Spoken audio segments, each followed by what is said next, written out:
네, 이렇게 간밤에 있었던 소식들 모닝 브리핑을 통해 전해드렸는데요. 그렇다면 시장 마감 상황 얼마나 분위기가 좋았을지 들여다보겠습니다. 김민아 캐스터 마감 상황 전해주세요. 네, 유로존의 주요국 증시들 이번에도 상승한 채로 거래를 마쳤습니다. 상승폭이 그렇게 크지는 않았고요. 강보합권 수준 내에서 이 주요국 증시들 일제히 거래를 마치는 모습이 연출이 됐는데요. 유로스톡스 50 지수 살펴보도록 하겠습니다. 보시면 아시겠지만 0.15%로 유로스톡스 50 지수도 강보합권 내에서 마무리를 지었습니다. 4,266포인트 선에서 종가를 형성을 했는데요.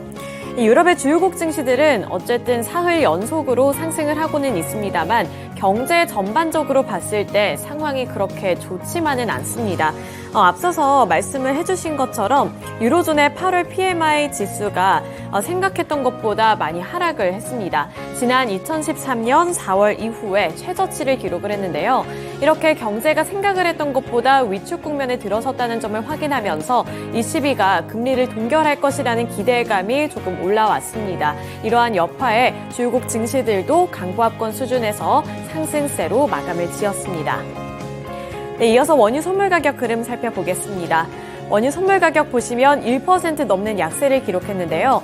1.36% 하락세를 연출을 했고요. 78달러 선에 거래를 마쳤습니다. 80달러 선 다시 깨트려지는 모습이 오늘도 다시 한번 확인이 되는 모습이었는데요. 우선 이렇게 살펴보시면 미국에서 석유 재고가 늘고 있는 반면에 수요는 강하지 않다는 분석도 나오고 있습니다. 우선은 EIA에서 혼합된 메시지를 보여줬다라는 평가도 나타나고 있는데요. 미국의 에너지 정보청인 EIA는 강력한 정유 활동과 높은 수출에 힘을 입어서 8월 18일까지 한 주 동안의 미국의 원유 재고는 610만 배럴 감소했다고 발표를 했습니다. 이 전문가의 추정치는 280만 배럴 감소였는데 그 수치를 더 넘나드는 수준이었다고 보시면 될 것 같은데요. 이에 관계자는 EIA 데이터는 혼합된 메시지를 보여준다면서도 정유업체들이 높은 속도로 운영되고 석유 재고를 확충하고 있는 반면에 어려운 경제 상황으로 인해 수요는 그리 강하지 않다고 평가를 했습니다. 결국에는 항상 강조하다시피 공급과 수요 문제에서 지금 수요가 별로 생각했던 것보다 강하지 않을 것이라는 전망 때문에 유가도 이렇게 타격을 받고 있다고 보시면 되겠습니다. 네, 이렇게 원유 선물 가격 흐름 그리고 유럽 증시 마감 상황 전달해 드렸고요. 이어서 미국 증시 마감 상황은 SH인베스트먼트 김선영 연구원 통해서 들어보겠습니다. 네, 연구원님 안녕하세요. 네, 안녕하십니까? 네, 지난밤 미국 증시 분위기 궁금합니다. 자세한 내용 전달해 주시죠. 예, 미 국채금리의 하락과 엔비디아의 분기 실적을 앞둔 기대감으로 오늘 뉴욕 증시는 상승 마감됐으며 지수별로 다우지수가 0.54%, S&P 500은 1.1, 나스닥이 1.59%, 소형주 중심의 러셀 2000 역시 1.04%의 상승으로 거래를 마쳤습니다. 시장은 와이오밍주에서 오는 24일부터 26일까지 열릴 예정인 경제 심포지엄 잭슨홀 미팅을 주목하는 분위기이며 특히 25일에 예정된 제롬 파월 의장의 연설에서 오는 9월 19일에서 20일까지 열리는 FOMC에서 그가 어떤 스탠스를 보일지에 힌트를 찾을 수 있을 것으로 기대하는 모습입니다. 한편 다소 부진했던 8월 PMI 지표가 미국 국채금리의 연 이틀 하락을 가져오면서 시장이 호재로 반영이 됐지만 제임스 블러드 전 세인트루이스 연은 총재가 향후 미국에 더 높은 기준금리가 필요할 수 있다고 경고했다는 소식이 시장의 부담이었습니다. 그는 페드에서 대표적인 네파로 꼽혀온 인사로 15년 동안 몸담았던 연준 총재직에서 지난달 14일 물러나 퍼듀 대학교 미첼 데니얼스 주니어 경영대학원의 원장으로 부임했으며 그는 연준이 통화 긴축 기조로 전환하기 전인 지난 2021년부터 인플레이션을 억제하기 위해 기준금리를 올려야 한다고 공개적으로 촉구해왔고 일부에서는 지나치게 과격했다고 평가됐던 그의 주장이 대부분 현실화됐다는 지적입니다.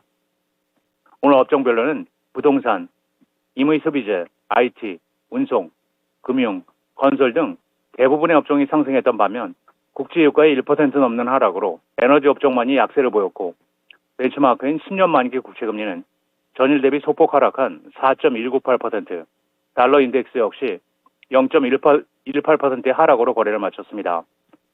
특징 종목들을 보면 증권사 DA 데이비슨의 매수 추천으로 건설 자재 업체 루이지애나 퍼시픽 코퍼레이션의 주가가 3.7% 상승했고 예상을 상회한 분기 실적과 연간 전망을 상향 제시한 어페럴 업체 에버크롬비 앤 피치의 주가는 23%가 넘는 폭등으로 거래를 마쳤습니다.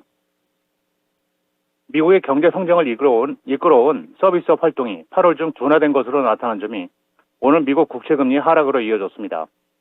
S&P 글로벌의 구매자 설문조사 PMI에 따르면 미국의 종합생산지수는 7월에 52에서 8월에 50.4로 하락하면서 6개월 만에 최저치를 기록했는데요.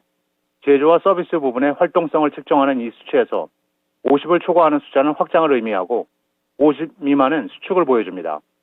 한편 미국 경제의 성장을 이끌어온 소매, 의료, 숙박 등 서비스 PMI 지수 역시 7월에 52.3에서 8월에는 51로 하락했고 제조 PMI는 7월에 49에서 8월 들어 47로 위축됐는데요. 이는 시장의 컨센서스였던 49보다 부진한 것이었습니다. S&P 측은 8월 중 기업 활동이 거의 정체되면서 미국 경제 성장에 대한 의문점이 커지고 있다면서 2분기에는 서비스 부분이 성장 가속화를 주도했지만 공장 생산량이 추가로 감소하면서 그 효과가 약해지고 있으며 특히 자동차 제조업체를 제외한 대부분의 제조업이 소비자 수요가 상품에서 서비스로 이동하면서 부분적인 타격을 입고 있다고 설명하고 있습니다. 미국의 모기지 금리가 23년 만에 최고 수준으로 급등하면서 반면 주택 구입자들의 모기지 수요는 28년 만에 최저 수준으로 하락했습니다. 전미 모기지은행협회 MBA에 따르면 지난주 총 모기지 신청 건수는 전주보다 4.2%가 감소했으며 30년 고정 금리 모기지의 평균 계약 금리는 7.16에서 7.31%로 올랐으며 20% 계약금에 대한 수수료는 0.68에서 0.78%로 오른 것으로 나타나고 있습니다. 협회 측은 미국 경제가 회복력을 보이면서 인플레이션이 계속 높게 유지될 것이라는 우려가 국채 수익률의 급등을 가져왔다면서 모기지 금리도 이에 따라 상승하고 있다며 이에 따라 주택 구입을 위한 모기지 신청 건수는 1년 전 같은 주보다 30%가 감소했고 구매 수요는 1995년 12월 이후 최저 수준이었다고 지적을 하고 있으며 주택의 잠재 구매자들은 높은 이자율과 높은 가격 그리고 주택 공급 감소에도 영향을 받고 있다고 지적을 하고 있는 가운데 전국 부동산 중개인 협회에 따르면 7월 말 중 시장에 나와 있는 주택의 수는 25년 만에 최저 수준을 기록하고 있는 것으로 나타나고 있습니다.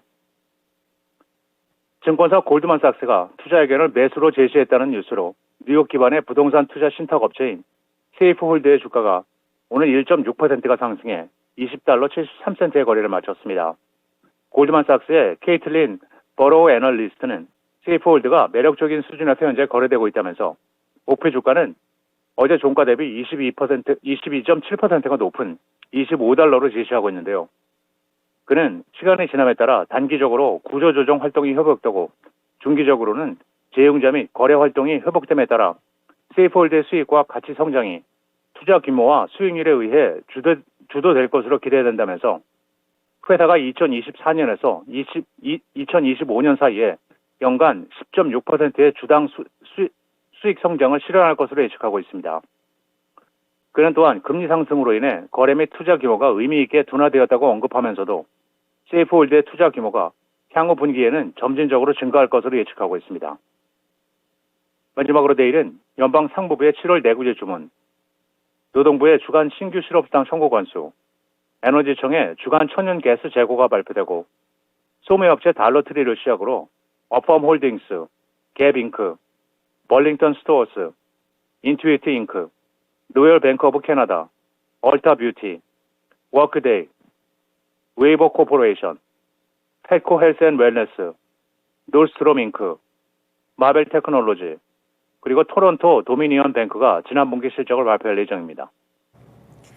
네, 이렇게 뉴욕 증시 미국의 국채 금리가 하락을 했고 또 엔비디아의 실적 기대감 때문에 상승하며 마감을 했다는 점 참고해 보시길 바라겠습니다. 오늘 말씀 고맙습니다. 네, 감사합니다. 네, 이렇게 유럽 증시에 이어서 미국 증시 마감 상황까지 함께 들어봤습니다. 이어서 전일장 국내 증시는 어떻게 마감을 지었을지 함께 살펴보도록 할 텐데요. 코스피 지수가 다시 하락했습니다. 3거래일 만에 하락세로 전환하면서 아쉬운 마감가를 형성을 했는데요. 전일 종가 대비 0.41% 하락한 2,505포인트에서 마감을 했습니다. 개인 투자자들 그리고 외국인 투자자들의 저가 매수세가 유입이 됐지만 기관 투자자들의 매도 물량 때문에 이 압력을 받았다라고 해석을 해보시면 될 것 같은데요. 그리고 사실 외국인 투자자들 같은 경우에도 장중에는 매도세를 연출을 하다가 장 막판에 갑자기 매수 전환을 한 것이었기 때문에 지수의 흐름 자체가 약한 모습이 드러났다는 점도 어제 시장의 특징으로 파악을 해볼 수가 있습니다. 간략하게 전기전자 섹터만 보고 넘어가 보도록 하겠습니다. 네, 삼성전자 그리고 SK하이닉스 모두 다 상승권에서 마무리를 치는 모습이 연출이 됐고요. 2차전지 셀업체들 약세를 기록했습니다. LG에너지솔루션 2%대, 삼성 SDI도 2%대, 그리고 LG화학은 1.92%로 모두 다 2% 안팎의 하락률을 기록했다는 점도 확인을 해보실 수가 있습니다. 전반적으로 혼조세가 강하게 드러났던 어제 우리 시장이었는데요. 코스피 시장에서 어떠한 흐름이 나타났는지 특징주로 조금 이따가 나머지 종목들 자세한 설명해보도록 하겠습니다. 네, 그리고 코스닥으로 넘어가 보도록 하죠. 코스닥도 3거래일 만에 하락세로 거래를 마쳤습니다. 882포인트 선에서 마감을 했고요. 1%대 약세 흐름을 기록을 했습니다. 1.17%가량 밀려난 수준으로 시장을 마치는 모습이 연출이 됐는데 개인 투자자들만이 저가 매수세를 기록을 하면서 2,400억 원 넘게 매수를 했습니다. 코스닥 시장에서는 외국인 투자자들 그리고 기관 투자자들의 동반 매도세가 나타났다는 점도 체크를 해보시면 될 것 같은데요. 우선 이 코스닥에서 시가총액 상위 종목들 전반적으로 혼조세가 나타났고 그 안에서도 2차전지 소재 종목들도 약세 흐름을 나타냈습니다. 에코프로 그룹주들 보시다시피 일제히 약세 마감했고요. LNF의 경우에도 5.19% 하락하며 거래를 마쳤습니다. 전반적으로 2차전지 그리고 반도체에서 투자 심리가 위축이 되는 모습이 나타났다는 점 코스피와 코스닥의 공통점이라고 생각을 해볼 수가 있겠습니다. 이어서 특징주로 넘어가서 조금 더 자세한 브리핑 해보도록 할 텐데요. 우선 2차전지주들 살펴보도록 하죠. 에코프로가 3.17% 하락한 122만 1,000원의 종가를 형성을 했는데 그래도 120만 원 선 지켜내는 모습이었습니다.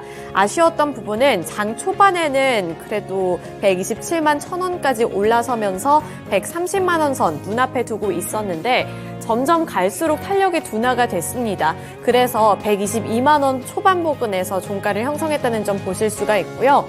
에코프로 BM 같은 경우에는 4.89% 하락한 32만 1,000원의 종가를 기록을 했습니다. 마찬가지로 장 초반부터 마감대까지 확인해 보시면 낙폭을 키워나가는 주가 흐름이 나타났다는 점도 확인을 해보실 수가 있습니다. LNF 5.19% 하락한 20만 1,000원의 종가를 기록했고요. 장 초반의 고점 21만 2,000원이었는데 20만 1,000원 선까지 밀려나는 모습이 연출이 됐습니다. LNF뿐만 아니라 WCP 같은 경우에도 6.4% 약세로 거래를 마쳤고요. 앞서서 코스피 시장에서도 보셨겠지만 LG에너지솔루션, 삼성 SDI, LG화학 일제히 약세 흐름을 기록을 했습니다. 또 그 밖에 포스코 퓨처엠의 경우에도 3.65% 하락을 했고요. 포스코 홀딩스의 경우에도 1.61%, 포스코 인터내셔널도 2.65%의 약세를 기록했습니다. 이렇게 2차 전지주들을 향한 투자 심리가 약화가 된 데는 우선 그 전거래일 미국 기준으로 화요일 시장에서 대표적인 전기차 기업들의 주가가 일제히 하락했습니다. 테슬라의 주가도 하락을 했고요. 테슬라뿐만 아니라 리비안이라든지 루시드 그룹 같은 경우에도 3%대 그리고 5%대의 약세 흐름을 기록하면서 전반적으로 투자 심리가 많이 위축되는 모습이 연출이 됐습니다. 이러한 부분들이 국내 증시에까지 도달을 하면서 매수세보다는 매도세가 더 크게 집계가 되는 모습이었고요. 또 여기에 이어서 해외에서는 양극재 업체들이 증설을 본격화한다라는 소식도 전해졌습니다. 이렇게 해외에서 양극재를 증설을 한다라는 소식이 전해져 왔을 경우 경쟁이 심화될 수 있다라는 우려감으로 연결을 지어볼 수가 있는데요. 따라서 이 소재 종목들의 주가 흐름도 많이 타격을 받는 모습이 나타났고 그래서 코스닥 시장에서 이렇게 소재 종목들의 주가가 큰 폭으로 밀려났다는 풀이도 해볼 수가 있겠습니다. 네, 다음으로 반도체 종목들 살펴보도록 하겠습니다. 코스피 시장에서 삼성전자 그리고 SK하이닉스 오르기는 올랐지만 그 상승률이 많이 크지는 않았다는 점 보실 수가 있는데요. 삼성전자가 0.75% 상승을 했고요. 67,000원 선 간신히 지켜내는 모습이었습니다. 67,100원의 종가를 기록을 했고요. SK하이닉스는 0.43% 소폭 밀려났습니다. 0.43% 하락한 11만 6천 원의 종가를 기록을 했습니다. 또 코스닥에서 중소형주들 보시면 전반적으로 혼조세가 강하게 나타났습니다. HPSP, 동진세미캠 2%에서 3%대까지 하락세를 그려나가는 모습이었고요. 나머지 종목들 살펴보시면 오르기는 올랐어도 그 상승폭이 예전에 비해서 그렇게 크지는 않았다는 점, 그리고 혼조세가 드러났다는 점도 보실 수가 있습니다. 반도체 종목들도 결국에는 미국 증시의 영향을 받았습니다. 미국 기준 화요일 시장에서 엔비디아가 실적 발표를 앞두고 장중에 주가가 하락을 했었죠. 3% 가까이 밀려나면서 걱정이 됐던 거죠. 이렇게 밀려나나 하는 걱정 때문에 우리나라 증시에서도 반도체 종목들이 약간은 위태로운 모습을 나타냈다는 점 확인을 해보실 수가 있습니다. 이렇게 전반적으로 영향을 받았다는 점도 체크를 해보시면 되겠습니다. 네, 이어서 테마 종목들 또 살펴보도록 하죠. 최근에 미래 신소재라는 키워드를 안고 있는 종목들이라면 급등락을 정말 빠르게 오고 가는 모습이 시장의 특징으로 잡히고 있습니다. 맥신, 초전도체 이 두 가지 키워드가 지금까지 시장에서 가장 많이 언급됐던 키워드들이라면 어제 같은 경우에는 양자컴 테마가 또 주목을 받았습니다. 양자컴 테마 종목들 일제히 상한가를 기록을 했고 급등하는 양상이 나타났는데요. 대표적인 종목들로 우리로 29.96%, 텔레필드가 29.91%, KCS가 29.89%, 코위버가 29.9%로 상한가를 일제히 기록을 했습니다. 또 그뿐만 아니라 엠젠솔루션 29.87% 상한가를 나타냈고요. 우리넷의 경우에도 20.25%로 20% 넘는 강세로 거래를 마쳤습니다. 이렇게 양자컴 테마가 다시 부상을 하면서 20% 넘는 강세 흐름을 대체적으로 기록했다는 점도 확인을 해보실 수가 있는데요. 국내 연구진이 상온에서 대규모 양자 실험 얽힘 현상을 구현할 수 있는 양자 소재 후보 물질을 확인한 것으로 알려지면서 이렇게 강세 움직임이 나타났습니다. 한국원자력연구원은 이 터뷴 인듐 산화물이 양자 컴퓨터 소자 등에 쓰일 수 있는 물질이 될 수 있음을 실험으로 증명했다고 밝혔는데요. 이 연구 결과는 국제학술지인 네이처 피직스에 17일에 게재가 됐습니다. 이러한 부분들이 안 그래도 신소재에 대한 관심도가 높아지고 있는 상황에서 정말 큰 이슈가 됐던 거죠. 그래서 어제 많이 올랐다고 확인을 해보시면 되겠습니다. 네, 마지막으로 보험주들 살펴보도록 하겠습니다. 전일 시장에서 보험주들 빨간불을 켜내는 모습이 연출이 됐습니다. 삼성생명이 2.28% 올랐고요. 삼성화재가 0.79%, 그리고 DB손해보험이 3.15%, 현대해상이 1.96%로 보험주들이 전반적으로 오르는 모습이 연출이 됐는데요. 이 보험주들은 7월에 양호한 누적 손해율 달성 소식을 전하면서 이렇게 상승을 했습니다. 7월을 생각해보면 정말 다사다난했습니다. 일단 기후가 별로 좋지가 않았었죠. 태풍도 많이 왔었고 장마도 많이 오면서 손해가 극심할 거다라는 전망이 있었는데 그거에 비해서는 손해율이 나쁘지가 않았다는 겁니다. 그래서 투자 심리가 많이 개선이 됐다고 보시면 될 것 같은데요.